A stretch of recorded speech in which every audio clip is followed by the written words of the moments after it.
whiskers twitching, eyes narrowed to intense pinpricks, secret agent Nut-007, alias Squeaky, surveyed his domain from the lofty branch of the ancient oak. The whispers had started subtly, a misplaced acorn here, a suspiciously empty hazelnut shell there. But soon, the chatter among the common squirrels had grown to a frantic crescendo. The nuts were disappearing. Squeaky, a squirrel of discerning intellect and an overactive imagination, knew this was no ordinary scarcity.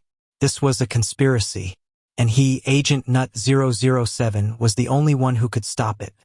His arch-nemesis, the notoriously plump and shifty Baron von Horder, was undoubtedly behind it.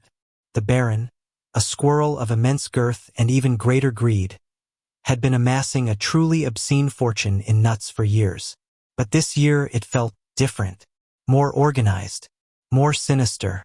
His first mission, infiltration, disguised as a particularly fluffy, unassuming common squirrel, Squeaky blended into the bustling afternoon foraging party. He observed, he listened. He even pretended to bury a pebble with great theatrical flair to deflect suspicion. The signs were everywhere. Squirrels with bulging cheeks scurrying in unusually straight lines, a peculiar lack of chattering near the Baron's colossal hollow tree, and the unsettling silence of the usually boisterous nut-gathering grounds. "They're being herded," Squeaky muttered to himself, his tail twitching with a mixture of excitement and dread. The Baron isn't just hoarding. He's redirecting the supply. His next move was crucial, a covert reconnaissance of Baron von Horder's lair. Under the cloak of twilight, Agent Nut-007 executed a flawless series of tree-to-tree leaps, his miniature grappling hook, a sturdy vine he'd meticulously fashioned, aiding his ascent to the Baron's highest branch. Peering through a knothole, Squeaky gasped. Inside, not just piles of nuts, but a system. Miniature squirrel-sized conveyor belts, carved from bark, were shuttling nuts from what looked like a subterranean entrance to neatly stacked, overflowing chambers. And at the controls, directing a team of remarkably unenthusiastic squirrels, was the Baron himself, cackling as he polished a particularly glistening pecan. "The fiend!" Squeaky hissed, nearly falling from his perch. "He's industrialized nut hoarding. He's creating a nut monopoly." The final stage of his plan formulated in a flash of bushy-tailed brilliance. He wouldn't just expose the Baron. He would liberate the nuts.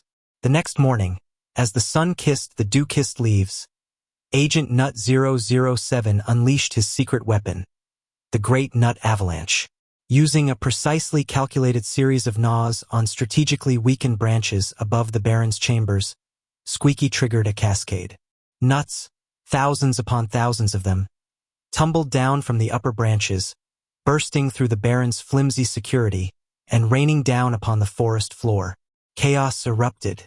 Squirrels shrieked with delight, scrambling to gather the sudden bounty. Baron von Horder, his monocle askew, emerged from his lair, sputtering in outrage, buried up to his jowls in a landslide of his ill-gotten gains. Squeaky, watching from his vantage point, adjusted his imaginary fedora. The conspiracy was foiled. The nuts were free. His work here was done. Another day saved, thanks to the vigilant efforts of Agent Nut-007. Though no one else knew of his true identity, or the elaborate network of imaginary spies he commanded, Squeaky knew.